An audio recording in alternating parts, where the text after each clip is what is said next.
Hello friends, कैसे हैं आप सब। आई होप आप सब बहुत अच्छे होंगे। मैं श्रुति गुप्ता मोस्ट वेलकम करती हूँ आपका आपके अपने चैनल हेलो स्टडीज़ में। एंड अगेन आपके सामने मोस्ट इंपॉर्टेंट लेक्चर वीडियो हमारा 6.2 चल रहा था। ठीक है, देख लीजिए।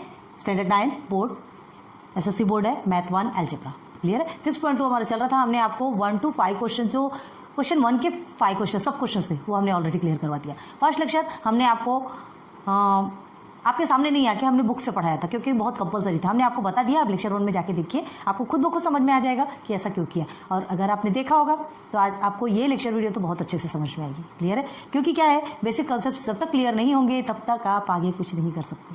ओके, देन कुछ क्वेश्चन हमने 5 सब क्वेश्चन आपको ऑलरेडी क्लियर करवाए थे। एंड लेक्चर 2 में आपको एग्जाम्पल्स भी क्लियर करवाए थे विद सब क्वेश्चंस। ओके, और एक क्वेश्चन आपका बचा है। कौन सा है? Question number 2। 6.2 में आपके 2 ही क्वेश्चन है। ठीक है, फर्स्ट में आपके 5 सब क्वेश्चन एंड क्वेश्चन नंबर 2। तो क्वेश्चन नंबर 2 आपका थोड़ा स्टोरी बहुत बड़ी है, थोड़ा लॉन्ग था, इसलिए हमने इसे स्टॉप कर दिया था। हमने कहा था उसके लिए एक स्पेशल लेक्चर वीडियो बनाना पड़ेगा, तो फिर लेकर आए हम। तो क्वेश्चन स्टार्ट करें। ओके, देन सुनिए प्लीज़। अपनी टेक्स्ट बुक ओपन कीजिए, अपने पास एक रफ पेजेस, रफ कॉपी जो भी है वो रखिए, पेन पेंसिल रखिए, और हमारे साथ साथ में सॉल्व करते चलेंगे। क्योंकि अभी हमने आपको इतने सारे एग्जांपल्स क्लियर करवा दिए, इतने सारे बेसिक्स क्लियर करवा दिए कि हमें कॉन्फिडेंटली हम कह सकते हैं कि आप हमारे साथ और हमसे भी आगे आप कर सकते हैं। क्लियर है, चलिए स्टार्ट करते हैं। मिस्टर करतार सिंह, ठीक है, एज 48 ईयर्स। ओके, है ना। Work in a private company, एक प्राइवेट कंपनी में मिस्टर करतार सिंह काम करते थे। एज कितनी? 48 ईयर्स। डायरेक्ट आप टेबल 1 पे जाइए, बाकी कहीं जाने की जरूरत है क्या? नहीं, क्योंकि टेबल 1 ही अप टू 60 ईयर्स है। Okay, now his monthly income after deduction of allowances is ₹42,000। ठीक है, पूरी चेकिंग के बाद, सब कुछ करने के बाद उनकी मंथली इनकम कितनी होती है? 42,000। मंथली इनकम बताया, ध्यान रखो, है ना। मंथली इनकम तो हमें इसे ईयरली इनकम में चेंज करना पड़ेगा। 12 से मल्टीप्लाई करेंगे, हमारी yearly income, total yearly income हमारी निकल आएगी। क्लियर है। देखिए, पॉइंट टू पॉइंट आपको एक एक चीज़ समझाने की कोशिश करें प्लीज़।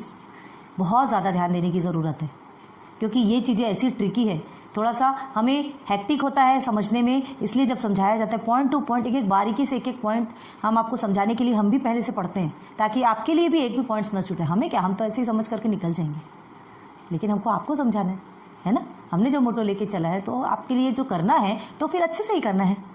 ओके, तो चलिए, मंथली इनकम गिवन है, आपको उसे ईयरली में कन्वर्ट करना है। मतलब आप टोटल किससे करेंगे? 12 से मल्टीप्लाई करेंगे। ओके, एंड एवरी मंथ ही contributes ₹3,000 to GPF।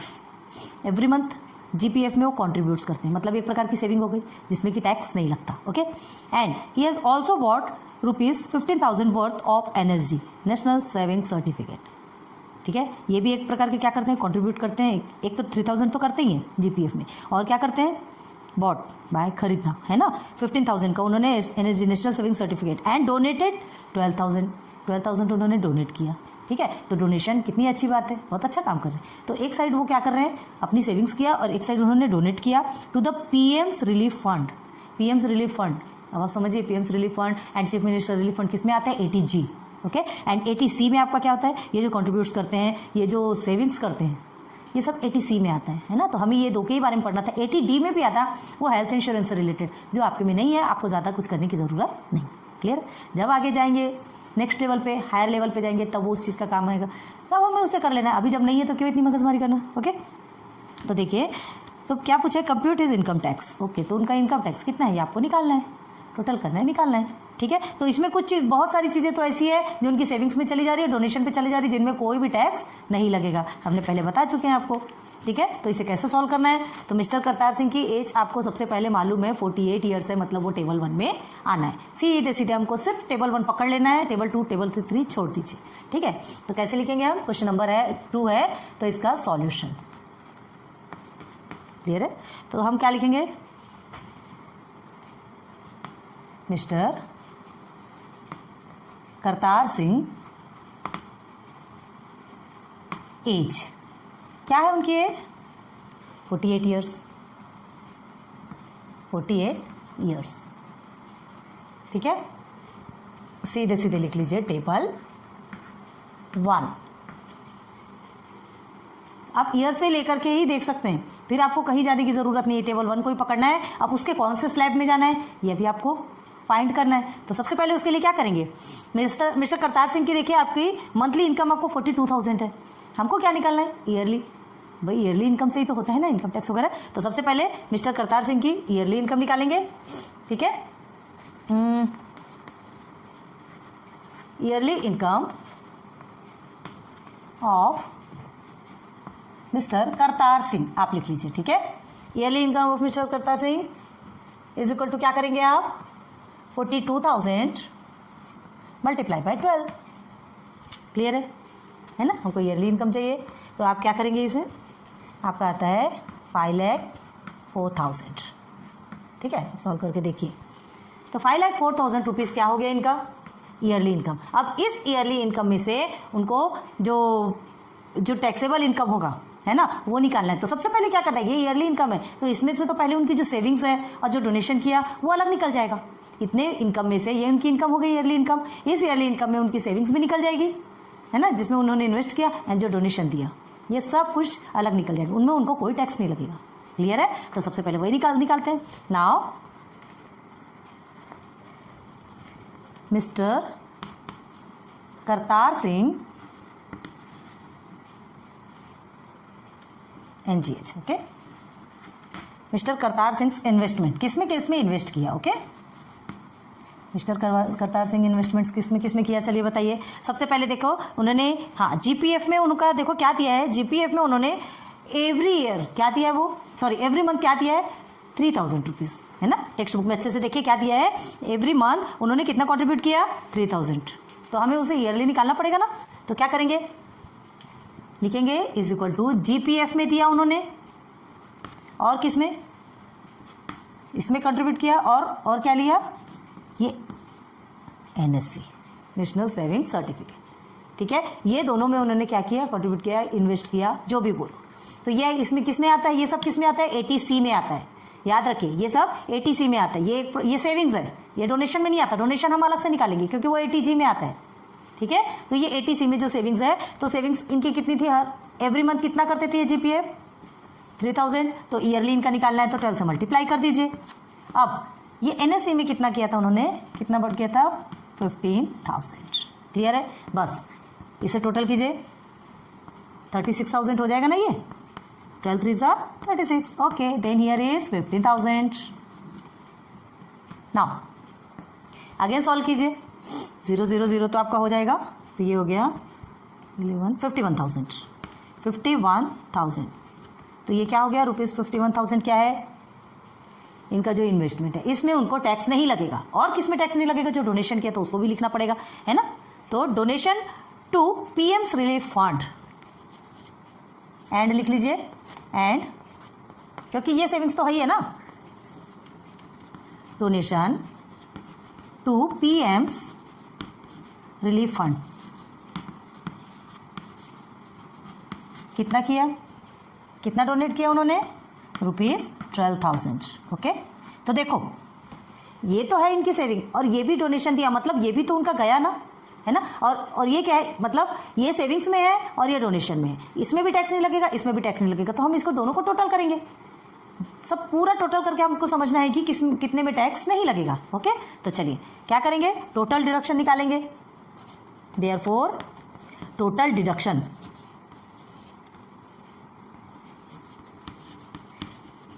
How much total deduction, देखिए इसे और इसे आप क्या कर देंगे, प्लस, ओके। तो 51,000 प्लस 12,000 कितना आएगा आपका टोटल डिडक्शन, रुपीज़ 0,003 एंड 63,000। अब ये 63,000 में उनको क्या नहीं लगेगा, टैक्स। अब ये 63,000 किस में से है, ये टोटल है, ये टोटल में से 63,000 को आप क्या कर देंगे, माइनस कर देंगे। तो जो आपका आंसर आएगा, इन द सेंस जो आपकी जितना बचेगा वो आपका टैक्सेबल इनकम, उसमें से आपको टैक्स लगेगा। क्लियर है, ये आपका माइनस हो जाएगा, माइनस होने के बाद जितना भी इसमें बचेगा, इस टोटल में जितना बचेगा वो आपका टैक्सेबल इनकम होगा। और ऐसा नहीं कि वो टैक्सेबल इनकम है मतलब वो पूरा पैसा उठा करके दे दे गवर्नमेंट को, नहीं। वो जो टैक्सेबल इनकम है ना, वो आपके कौन से स्लैब में आता है पहले आपको देखना पड़ेगा, कितने से कितने के बीच में आता है वो देखना पड़ेगा। फिर उसमें भी आपका उस इनकम में से कुछ आपका माइनस हो जाएगा, ठीक है, वो भी आपका बचेगा। फिर जो बचेगा उसमें से आपको इनकम, वो आपका इनकम टैक्स होगा। और उसमें फिर एजुकेशन सेस में जाता है, देन सेकेंडरी सेस में जाता है, ये तो हमने आपको कई बार बताया है, ठीक है। तो चलो देखते हैं। तो 63,000 क्या हो गया इनका, टोटल डिडक्शन मतलब ये अब इतने में उनको टैक्स नहीं लगेगा। क्लियर है? तो चलिए इतने में से हम 63,000 को क्या करने वाले हैं, माइनस करने वाले हैं। क्यों? क्योंकि हमको जो ईयरली इनकम जो है ना, हमको जो yearly income minus investment plus जो डोनेशन, ये जो इन्वेस्ट किया और ये डोनेशन, ठीक है, ये सबको हम निकालेंगे तो क्या निकलेगा हमारा, टैक्सेबल इनकम निकलेगा ना, निकलेगा। तो चलो लिखते हैं देयरफॉर टैक्सेबल इनकम, अभी हमें यही निकालना है, ठीक है,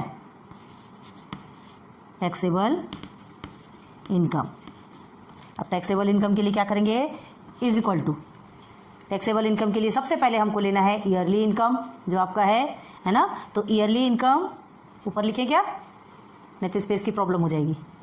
ओके, ईयरली इनकम माइनस किसमें किसमें माइनस होने वाला है, जो आपने इन्वेस्ट किया, ठीक है, और प्लस जो डोनेशन किया, ये डोनेशन कितना 12,000, ठीक है, इन्वेस्ट आपने ये किया, तो ये दोनों का प्लस करके हमें 63,000 मिला है टोटल डिडक्शन। तो सीधे सीधे टोटल डिडक्शन लिख लो, yearly income minus total deduction. Okay, total deduction.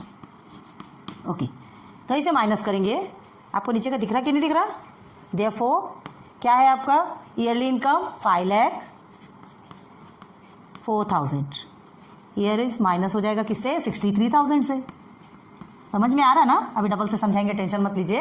क्या है, ये चीज़ें थोड़ी सी ट्रिकी है, समझना पड़ेगा। आपको नीचे का दिख रहा कि नहीं, पहले देखें, हमें समझ में आना चाहिए।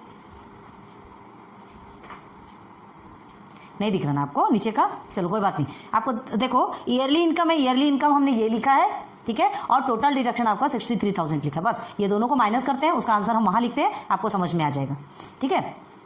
तो इसका आंसर इज इक्वल टू, चलिए इसका आंसर कितना निकल रहा है, 4,41,000 रुपीज़।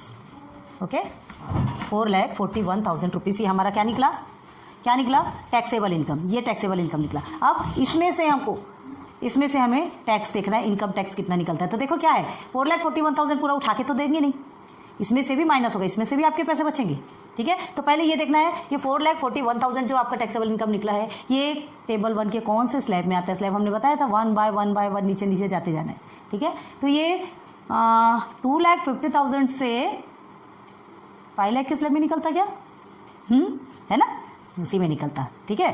तो आप क्या करेंगे, आपको ये समझ में आ गया, तो आप क्या करेंगे, सीधे सीधे मिस्टर करतार सिंह, मिस्टर बताना है कि कौन से स्लैब में है, ठीक है, फॉल इन द स्लैब, कौन सा स्लैब है, 2,50,000 है ना, टू 5 लाख।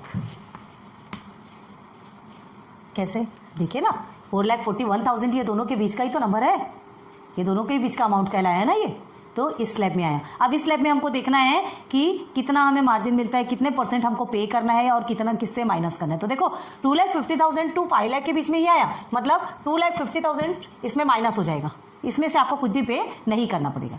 आई बात क्लियर समझ में, हमने क्या कहा था, ये पूरा उठा के नहीं देना, इसमें से भी आपका माइनस होगा, ये 2,50,000 आपका बचेगा, ठीक। अब वो जो बचेगा ना, जो बचेगा उसमें से फिर आपको जितना % उसमें बोला है, तो 2,50,000 से 5 लाख के बीच में आपको कितना 5%, ठीक है, 5% ऑफ टैक्सेबल इनकम, मतलब 5% ऑफ टैक्सेबल इनकम मतलब ये इसका, ठीक है, 5% ऑफ टैक्सेबल इनकम एंड क्या माइनस 2,50,000। क्लियर हो गया, करते हैं, ध्यान दीजिए। तो चलो अब इनकम टैक्स निकालना है, देयरफॉर इनकम टैक्स कितना निकलेगा, इनकम टैक्स देखो उस स्लैब को सीधे सीधे उठा लो, जो स्लैब आपका ये वाला जो स्लैब है ना, सीधे उस टेबल से उठाओ और यहाँ लाके डाल दो, बाकी ऊपर नीचे के स्लैब की आपको ज़रूरत नहीं है, वो जो लाइन है बिल्कुल पकड़ लीजिए उसे, ठीक है। उससे पहले आप इनकम टैक्स निकालेंगे, इनकम टैक्स निकालने के बाद क्या करेंगे, आपका इनकम टैक्स निकल जाएगा, फिर आप एजुकेशन से इसका निकालेंगे, फिर सेकेंडरी का निकालेंगे, और उसके बाद फिर सबको प्लस कर देंगे, तो लास्ट में आपका टोटल इनकम टैक्स निकल आएगा। क्लियर है, बस वही टेबल पकड़ना है, बाकी कुछ करने की जरूरत नहीं है। तो देखिए इसमें इनकम टैक्स कितना है, 5%, ठीक है, ऑफ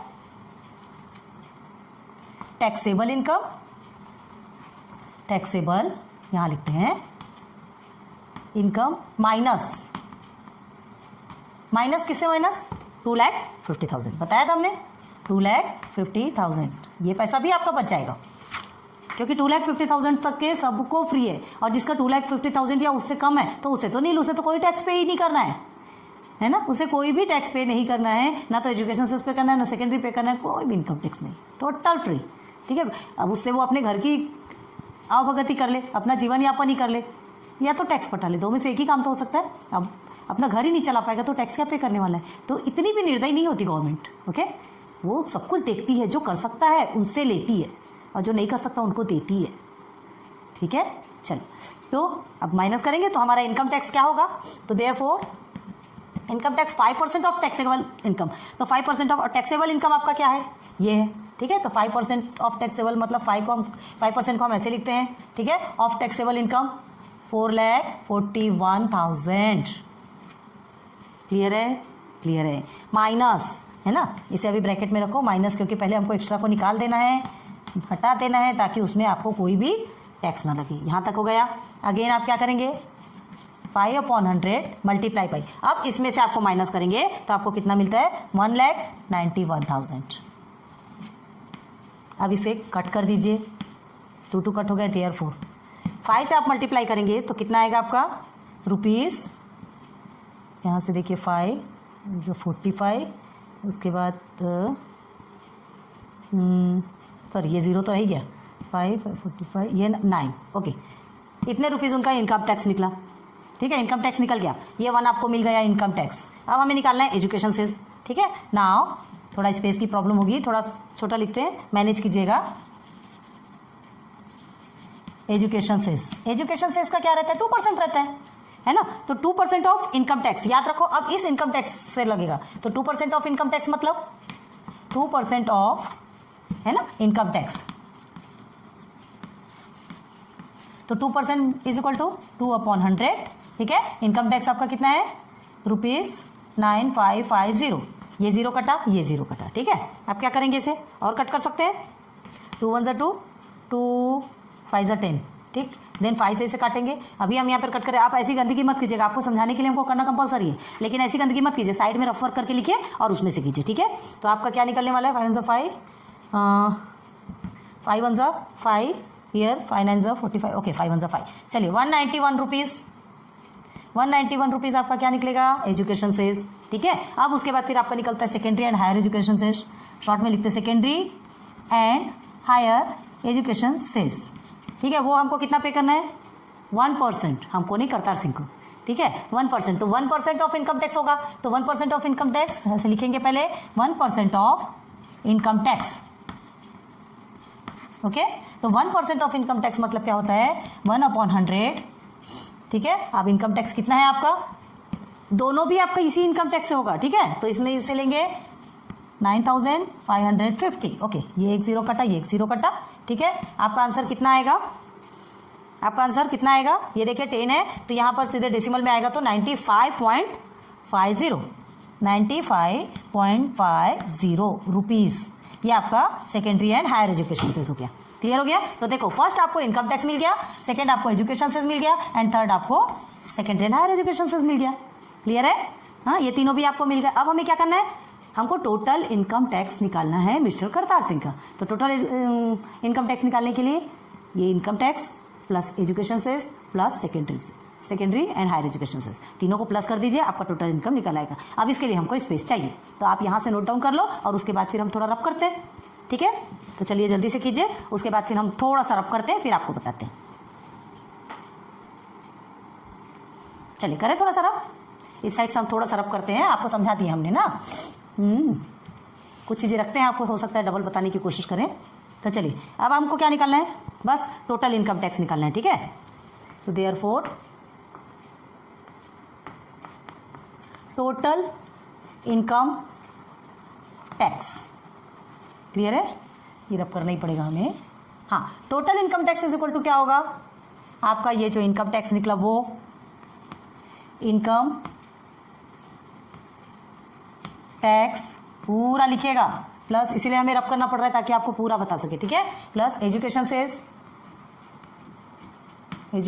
सेस कितना भी बोर लगे, कुछ भी लगे, आपको पूरा लिखना है, plus secondary and higher education cess, ये तीनों भी आपको प्लस करना है। चलिए इनकम टैक्स आपका कितना निकला, 9,550 rupees plus education cess 191 plus secondary and higher education cess 95.50 rupees. Okay, total plus कर दीजिए, कितना आएगा आपका आंसर? 9,836.50 रुपीज़। ये हो गया। तो इतना इनकम टैक्स उनको पे करना है। अब इनका आंसर लिखेंगे तो कैसे लिखेंगे? थोड़ा थोड़ा रब करते जा रहे हैं। देयरफॉर मिस्टर करतार सिंह, नाम बड़ा लंबा है Kartar Singh income tax is rupees how many? 9,836.50। Okay, inbox कर लीजिए तो आपको और अच्छे से समझ में आ जाएगा। चलो, क्लियर हो गया? चलो एक बार फिर से बताते, ध्यान दो। यहाँ क्या दिया है? मिस्टर करतार सिंह का, हालांकि हमने रब कर दिया तो भी बताते, ध्यान दो। सबसे पहले देखो, मिस्टर करतार सिंह की जो मंथली इनकम दिया था आपको 42,000, हमें ईयरली इनकम में कन्वर्ट करना था, 12 से मल्टीप्लाई कर दिया। क्लियर हो गया? तो हमें क्या मिल गया? टोटल उसका इनकम मिल गया। अब उस टोटल इनकम में उन्होंने क्या किया था? कुछ चीज़ें इन्वेस्ट की थी। तो देखो हम आ गए जहाँ पे इन्वेस्ट किया था। तो मिस्टर करतार सिंह का इन्वेस्टमेंट हम पहले साइड में निकालेंगे। इन्वेस्टमेंट जीपीएफ और एनएसजी। जीपीएफ में क्या किया था? ये 300 एवरी मंथ वो क्या कर रहे थे, है ना, ये जीपीएफ में कॉन्ट्रीब्यूट कर रहे थे। और उसके बाद एनएसजी में 15,000 उन्होंने वॉट किया था। अब देखिए, ये मंथली बोला तो हमें ईयरली निकालना है, क्योंकि हमको ईयरली इनकम निकालना है, ध्यान रखो। तो ये ईयरली निकालेंगे, एक ईयर में कितना ज़्यादा हो गया वो तो समझ में आएगा ना, हो गया। अब फिर ये दोनों को प्लस कर देंगे। हमने याद रखो, इसके साथ में हमने प्लस क्यों नहीं किया? हालांकि ये भी, इसमें भी टैक्स नहीं लगेगा, इसमें भी टैक्स नहीं लगेगा, बट ध्यान दो, ये डोनेशन है और ये सेविंग्स है। ये डोनेशन है और ये सेविंग्स है। ये डोनेशन में भी टैक्स नहीं लगता, सेविंग्स में भी टैक्स नहीं लगता, लेकिन हमें अलग से समझना पड़ेगा। ये 80C के अंतर्गत आता है और ये आपका 80G में आता है। क्लियर है? तो देखिए, हालांकि हमने आगे चल के क्या किया, ये दोनों को प्लस ही कर दिया, दोनों को प्लस कर दिया और इतने में हमें टैक्स नहीं लगेगा। हमें नहीं, करतार सिंह को टैक्स नहीं लगेगा। लेकिन आपको डिफरेंट बताना बहुत ज़रूरी है कि जो कुछ भी यहाँ पर गिवन है ना, वो किसके अंतर्गत आता है। तो क्लियर हो गया? यहाँ पर अकॉर्डिंग टू 80G लिख लो, यहाँ अकॉर्डिंग टू 80C लिख लो, कोई बात नहीं, और अच्छी बात होती है, और अच्छी बात होती है। वैसे लिखेंगे तो क्या है, एग्जामिनर देखेगा कि हाँ ये शार्प माइंडेड है, हर एक चीज़ को, हर एक पॉइंट को पकड़ के चल रहे हैं, कर सकते हैं वैसा। ठीक है, तो ये देखिए, सेविंग्स में 51,000 आ गया। Donation to PM's relief fund आपका कितना आ गया? करतार सिंह का कितना आ गया? 12,000, उन्होंने इतना डोनेट किया। अब देखिए टोटल डिडक्शन, ठीक है, जिसमें उनको टैक्स नहीं लगने वाला हो गया। इसे प्लस किया, इसे और इसे प्लस किया, तो आपका 63,000 निकल गया। अब 63,000 में टैक्स नहीं लगेगा। कितने में 63,000? कितने में 63,000? हमने अभी टोटल मिटा दिया, टोटल मिटाया हमने, तो वो टोटल आपको उधर तो कहीं नहीं दिखेगा। यहाँ नीचे हमने लिखा, ये जो 5,04,000 हमने जो टोटल लिया था ना, टोटल जो उनका इनकम था, ईयरली इनकम, जो हमने क्या किया था, 42,000 मल्टीप्लाई बाय 12 किया था, तो हमें कितना मिला था? 5,04,000 आपको ईयरली इनकम मिला था। तो उसमें हम क्या करेंगे, ये 63,000 को माइनस कर देंगे, तब हमें क्या निकल आएगा? हमें टैक्सेबल इनकम निकल आएगा। टैक्सेबल इनकम हमारा निकला, ये देखिए इतना। तो ये किसके अंतर्गत आएगा? हालांकि ये टेबल 1 के अंतर्गत आना ही है। क्यों आना है? क्योंकि 48 ईयर्स। अब 48 ईयर्स में जब इतना निकला है तो ये आपके कौन से स्लैब में जाएगा? हमको टेबल 1 में जाना है, ये कैसे पता चलता है? एज की ईयर देख के समझ में आता है ना। और कौन से स्लैब में जाना है ये कैसे पता चलता है? इस अमाउंट को देख के, ये टैक्सेबल अमाउंट को देख के कि कितना अमाउंट है। तो देखिए ये 2.5 लाख से 5 लाख के बीच का है, 2.5 लाख से 5 लाख के बीच का है। ठीक है, तो ये इसके स्लैब में आएगा, 2.5 लाख से 5 लाख के बीच वाला स्लैब में आएगा, जिसमें कि 5% उनको क्या लगता है? 5% टैक्स पे करना पड़ता है। कितने में? टैक्सेबल इनकम माइनस 2.5 लाख, है ना, 2,50,000। मतलब 2,50,000 उनका कुछ नहीं होने वाला, उसमें कोई नुकसान नहीं होने वाला। ठीक है, तो देख लीजिए 5% ऑफ आपका ये क्या निकला? Taxable income minus 2,50,000। क्लियर है? ये आपका बच गया। खुशी होती ना, वाह बच्चा रे, कुछ तो पैसा बचा। तो देखिए, ठीक है, ये हो गया। अब ये माइनस किया, जो आंसर आया उसमें से कट करके हमारा इनकम टैक्स निकल गया। अब यही इनकम टैक्स से आपको एजुकेशन सेस और secondary and higher education cess, ठीक है, मतलब 2% ऑफ इनकम टैक्स किसमें? एजुकेशन सेस में, and 1% of income tax secondary and higher education cess में आपको देना है, करतार सिंह को देना है। ओके, पे करना है। तो बार बार हमें देना है, आपको देना है, यही निकलता है। पढ़ते पढ़ते ऐसा आता है, वो चीज़ों में ध्यान नहीं जाता। ठीक है, तो 2% ऑफ 9,550 हमने किया तो हमारा 191 निकला, एंड 1% ऑफ 9,550 किया अगेन तो हमारा 95.50 निकला। बस हमने क्या किया? टोटल इनकम टैक्स निकालना था, तीनों को प्लस कर दिया। ये ज़रूर लिखना है पहले, ये कंपलसरी लिखना है, बाद में फिर आप पूरा अमाउंट उसमें सब्स्टिट्यूट करेंगे। क्लियर है? बस ये हमारा आंसर आ गया। आपने लिख दिया mister Kartar Singh, income tax is ₹9,836.50 rupees. Clear है? उम्मीद करती हूँ बहुत अच्छे से समझ में आया होगा। चलिए नोट डाउन कर लीजिए जल्दी से,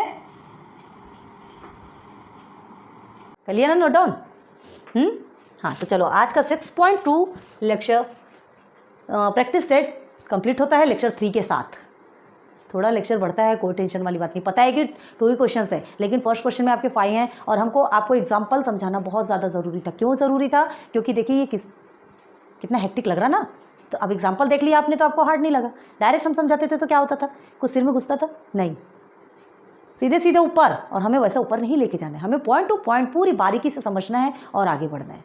क्लियर है? तो उम्मीद करती हूँ आज की ये लेक्चर वीडियो आपको बहुत पसंद आई होगी। प्लीज़ इसका फुल यूज़ कीजिए, बहुत अच्छे से ध्यान दीजिए, बहुत अच्छे से पढ़ाई कीजिए। हमें कॉन्फिडेंस है, फुल कॉन्फिडेंटली हम आपको बोलते हैं कि आप बहुत अच्छे से इसे पढ़ के बहुत आगे बढ़ जाएंगे। क्लियर है?